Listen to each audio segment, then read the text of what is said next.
So our next section is on analgesia. We've done a lot of work on analgesia and looking at analgesia selection. Now, this is just kind of a figment of a presentation we've got next week, specifically dedicated to pain management. But as prescribers and decision makers, it's important that we feel that it's important that you're updated on some analgesic practice. But nonetheless, I'd really recommend attending our next week's masterclass on analgesia, where we're going to be talking about more novel and more complicated patient presentations with chronic and acute pain, etc. But nonetheless, the way we manage analgesia options and pain management in patients is we use references, and our primary framework is the WHO ladder. The WHO ladder takes pain into 3 subtypes: mild, moderate, and severe, and gives us options with regards to the types of pain management options. So if I was to ask for mild pain, what types of analgesia options are we recommended to prescribe in these patients? Oops.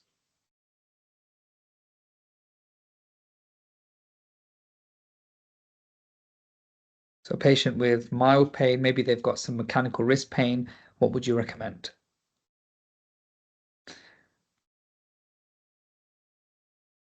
Paracetamol and NSAIDs with caution, no doubt. And if it's moderate,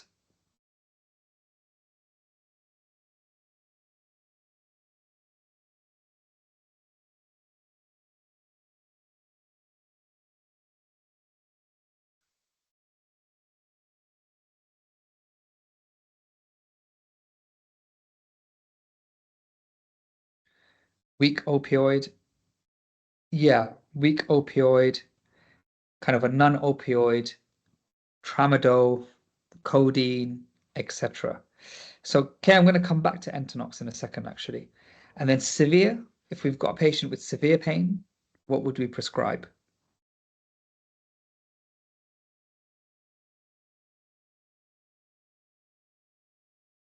Morphine, yeah.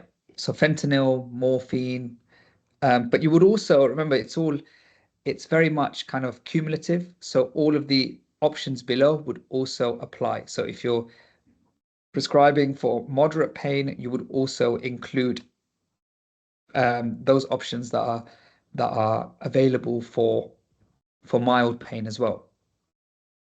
Now, concerning analgesia prescription and the WHO ladder, can anybody see any problems with this ladder? Can anybody see any problems with using this ladder as your framework for pain management?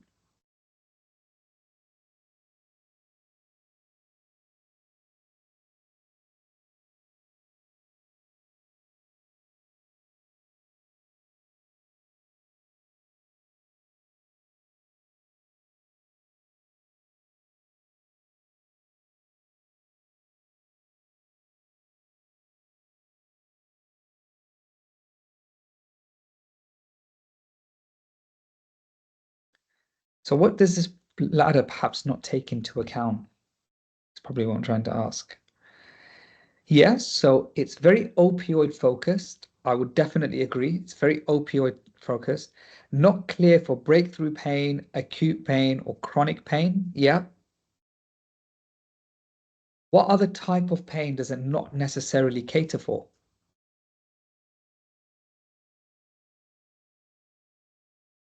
Neuropathic pain. Absolutely. I agree. Nerve pain. You're all right. You're all correct.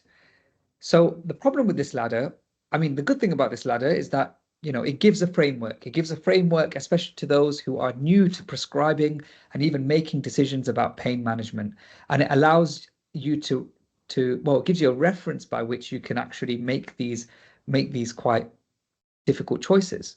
However, it's not a comprehensive framework. It's not comprehensive because pain has been understood in newer ways now. We don't just see pain as a physical phenomenon, rather there's a big mental phenomenon also attached to pain and the sensation of pain.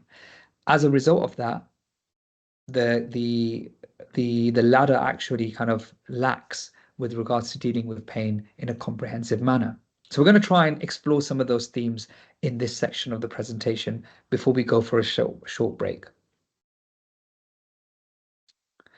So non-opioid choices we can kind of use or we kind of have access to even in our day-to-day. Like, I mean, it might sound a little bit weird, but whenever I go to a shop, whether it's body care, well, not that I go to body care a lot, but whether it's body care or kind of super drugs or even boots, I just like to scour and just look at what's there on the medicine market, what's there on the OTC, the over-the-counter market, just because it makes it easier for me to refer patients to just buying some medication over the counter for simple pain problems. So paracetamol and ibuprofen have been mentioned, but you've also got kind of gels like diclofenac, or also known as Voltarol, or even ibuprofen gel, which are really good non-opioid options. For opioids, we've spoken about codeine, tramadol, morphine, oxycodone, which is a very restricted medication that we use particularly for patients with cancer. So if they're palliative, for instance, not just because of cancer, rather it could be because of lots of different issues, and they've got really poor renal function, then oxycodone is a very good option. The reason why oxycodone is not available as some of the other opioid options are, does anybody know why it's not as available?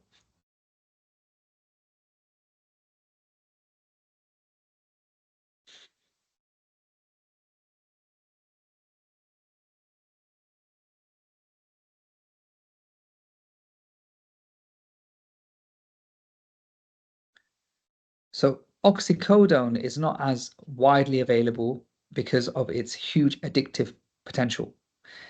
For those of you who might be interested in watching docu-series, there's a really good one on Netflix, which is called Painkiller. So literally Painkiller. And actually, there's good documentaries on oxycodone on YouTube.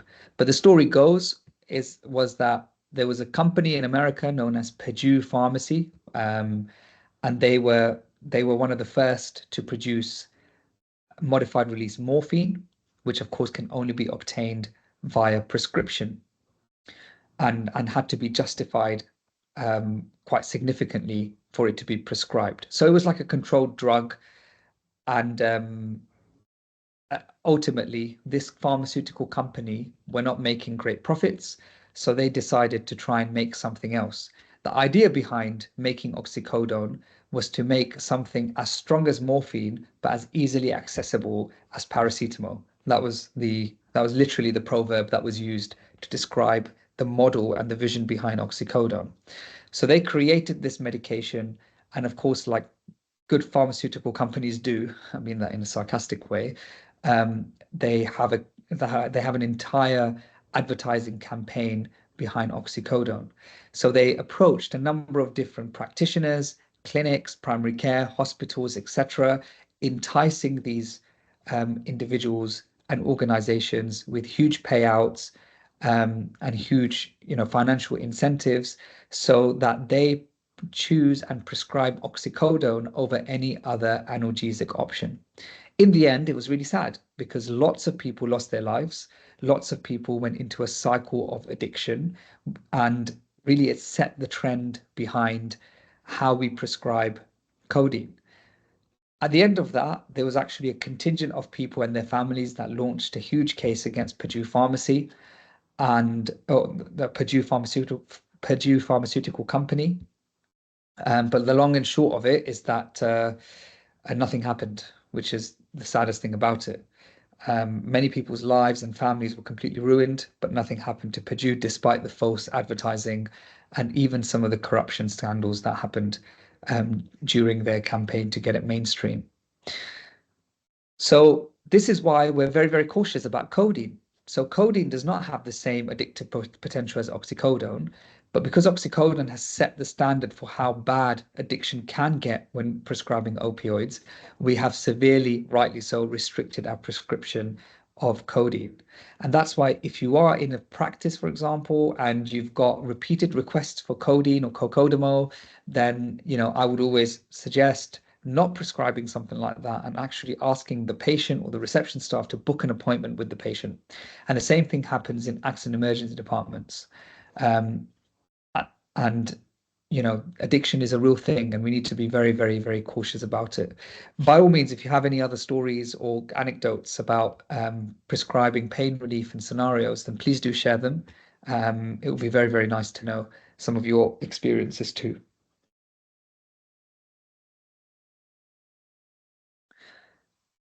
Adjuvants are the last class of medications, which include amitriptyline, gabapentin, and pregabalin. Um, Now, of course, with the pain ladder and the type of pain, if a patient has neuropathic pain, let's just say, for instance, secondary to diabetic neuropathy, you may decide that the adjuvants or adjuvants will be the primary pain management that this patient needs. But of course, WHO pain ladder classes them as kind of additional or peripheral pain options, pain management options that you can potentially prescribe.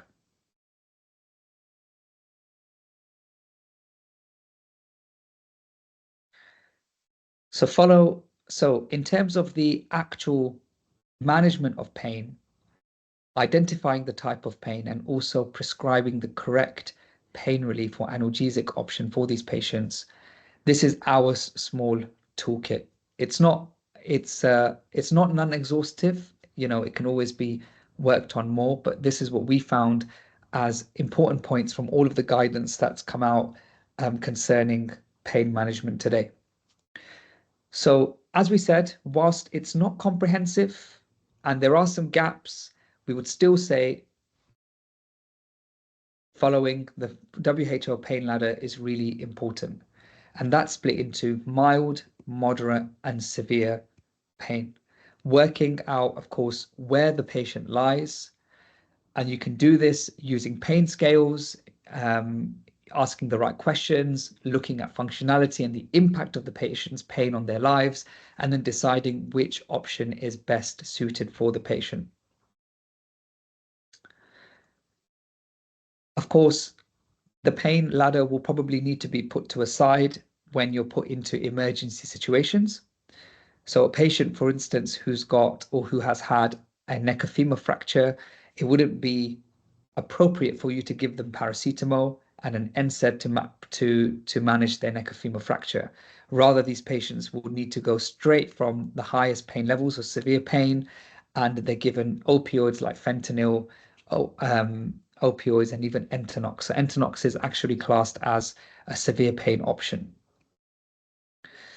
Other considerations include things like whether there is IV access, whether this is an overdose, whether there's a GI bleed, and others.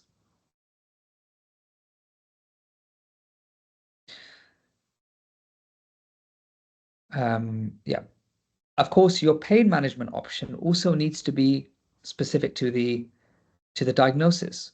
So, for instance, if I was to say that a patient has dysmenorrhea, so painful periods, can anybody recommend what pain relief they might prescribe?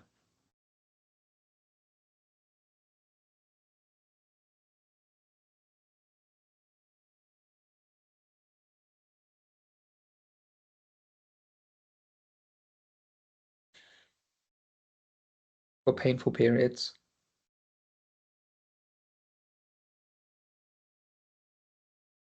Yeah, an NSAID, naproxen, or even mefenamic acid, etc., is one. Now, let's say, for instance, somebody has knee arthritis. What pain relief would you prescribe for knee arthritis?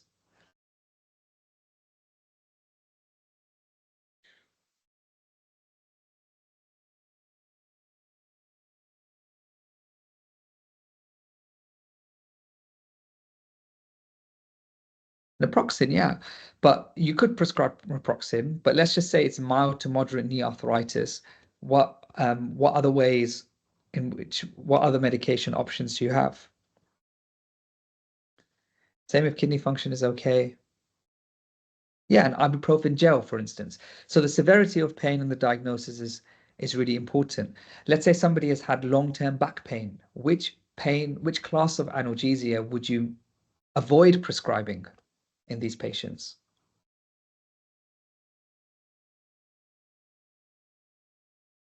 Opioids. Yeah, opioids. So you would try not to prescribe, not never, but you would try not to prescribe analgesia because it provides very little therapeutic value for these patients. In fact, their back pain can be better fixed really with NSAIDs, which are much more effective. So the diagnosis is really important, and perhaps your NHS trust or your ICB has particular guidance on pain management, which you can potentially look out for. If you're in secondary care, you might have easier access to a pain team or pain consultant who could potentially come to see the patient and recommend particular analgesic options. The next is deciding whether the patient has acute or chronic pain. And we're not going to go through this in detail too much, of course, because this presentation isn't for that reason, but we will do for those who might be attending next week. But chronic pain is a real minefield and it requires a completely different approach to management. Um, and the answer with chronic pain is not to just keep giving them pain relief, as easy as that sounds, because that just doesn't solve their problem, makes them feel worse about their pain, and just keeps giving them side effects. Drug allergies. So drug allergies are really, really important to know, but it may not only be drug allergies, it could also be drug interactions. So a question for the floor, which group of patients should we avoid prescribing NSAIDs for?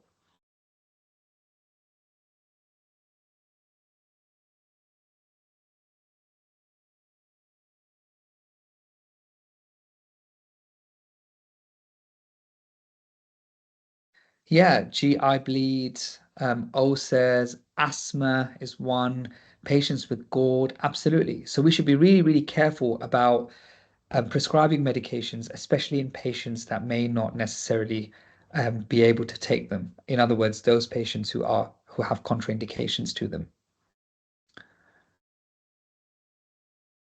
As for more complicated reasons, they might include kidney and liver functions. Many drugs are metabolized in the liver and kidneys, and it's useful to know their kidney or liver function before prescribing. Some clinicians don't prescribe a naproxen at all until they know what the patient's kidney function is like, just in case it might cause problems. Others are looser. Others are happy with a blood test result 6 months ago, or even a year ago, or even 2 years ago, and with all factors considered, wouldn't really suspect any kidney disease in these patients. So really, this is discretionary at best. On the, of course, on the BNF, you should be proactive in looking at renal and hepatic impairment sections. If a patient, for example, has special circumstances such as pregnancy, there are some medications that they absolutely cannot have, whilst there are medications that they can have. So, for example, what class of medications can patients have if they are pregnant? Just to clarify, what medications can they have?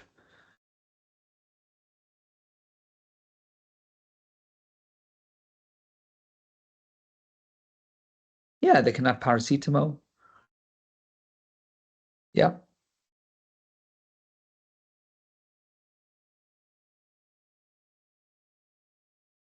and they can have dihydrocodeine. They can have opiates like codeine, as an example, safely.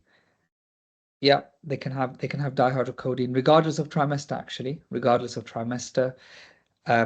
But they can have those medications. So a lady who's really suffering with SPD, symphysis pubic dysfunction, or severe back pain or severe headaches, whilst opiates are not the best when it comes to headache management, you can still give it as a short course to help the patient through their ailment.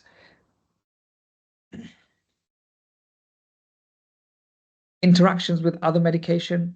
So, of course, as we said, ibuprofen can cause GI bleeds by itself, but if ibuprofen is also combined with a corticosteroid that the patient might be taking for, let's just say, polymyalgia rheumatica, then it means that they are even at more risk of having adverse side effects.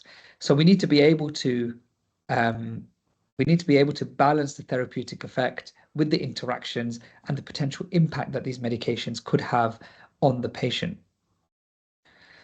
Now, this doesn't always mean that a particular combination is not always recommended or cannot absolutely happen. It's always a case-by-case kind of example. So if a patient has, for instance, asthma, we know that NSAIDs there's a caution attached to NSAIDs, but I would just ask a patient, look, have you taken ibuprofen in the past? Yes. Have you had any problems with it? No. In which case, I'm pretty happy to prescribe naproxen, as it's not necessarily an issue. With regards to interactions with other medication, also know that some of the absorption of other medications can be affected by opioids. Opioids can slow gastric transit and can therefore affect the absorption of certain vitamins and tablets. This isn't something major, of course, providing that you're only prescribing this medication for a week or two. But if you are intending, and really we shouldn't, intending to keep a patient on long-term opioids, unless absolutely necessary, of course, then this could be of significance. No doubt we should be aware of the side effects. So GI bleeds, respiratory depression, drowsiness, because all analgesia carry a side effect. And if it's not a side effect, then it could be adverse effects, especially when taken in excessive quantities like paracetamol. Side effects are normally categorized as common, uncommon, rare, and frequency not known. Patients are often very good because they do read the actual kind of the information leaflets that come with the medication itself. But we should tell patients to, we should inform patients of potential side effects with the medication that they take. So I like to tell patients that you should always take your NSAIDs with food. Julia's asked a very good question. Do PPIs have to be prescribed with NSAIDs? No, they don't. But it's recommended only in certain classes of people and types of people. By I mean classes, I mean age groups and comorbidities, etc.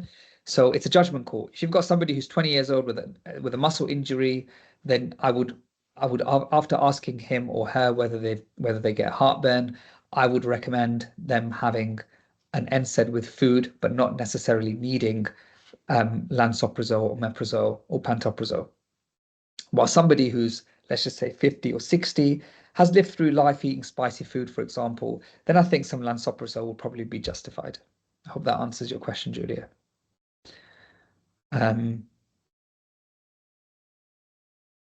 To medicate, yeah. What was I going to say? Yeah. So with opioids, I normally like to give patients certain advice. So, for example, it's important that you warn them that with opioids, you might get a little bit of constipation. I always recommend upping the Weetabix in the morning or having more fiber in your diet. So it's really important that you let them know. Now, two medications in the same class of drugs. This is controversial. Of course, it makes sense in most cases, but tramadol is one of those medications that is an opioid, but isn't an opioid because it also is an SSRI. It also helps with neuropathic pain. So tramadol is probably the only exception to this rule. But when generally prescribing analgesia, only stick to one medication in a single class.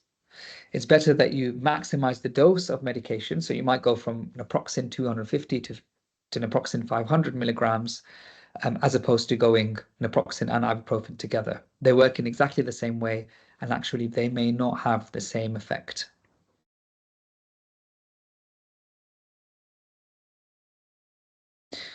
Choosing the release is really important in terms of how fast the medication can release or is to be released.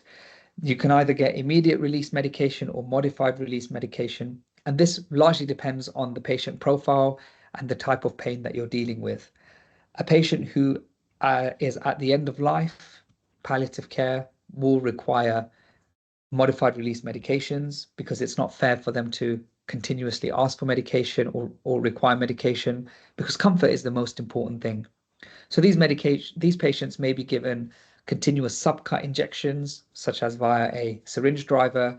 They may be given oral medications, but modified release. Some patients may request a gastro-resistant preparation, or oral and IV preparation. And lastly, addiction and tolerance. I personally work in an area with high levels of drug addiction, and also in both, in the primary care, in general practice that I work in, and also in accident emergency medicine. So addiction and tolerance is really important to be aware of. Many patients would come into the emergency department seeking Entonox, seeking morphine, seeking other opioids, and you got to be able to say no. As difficult it is as it might be, you got to be able to say, I can't prescribe this for you because there's no therapeutic reason. Addiction can lead to requiring greater doses, which ends up with greater side effects, and more and more side effects. And opioids can cause euphoria, bliss, and all sorts of other emotions that can make them very, very addictive substances. It's not just restricted to opioids, by the way. Many medications have addictive potential. Cyclazine is another one, Entonox is another one, and of course, opioids. So please don't be afraid of saying no. And if you can't say no yourself, involve somebody more senior to do so.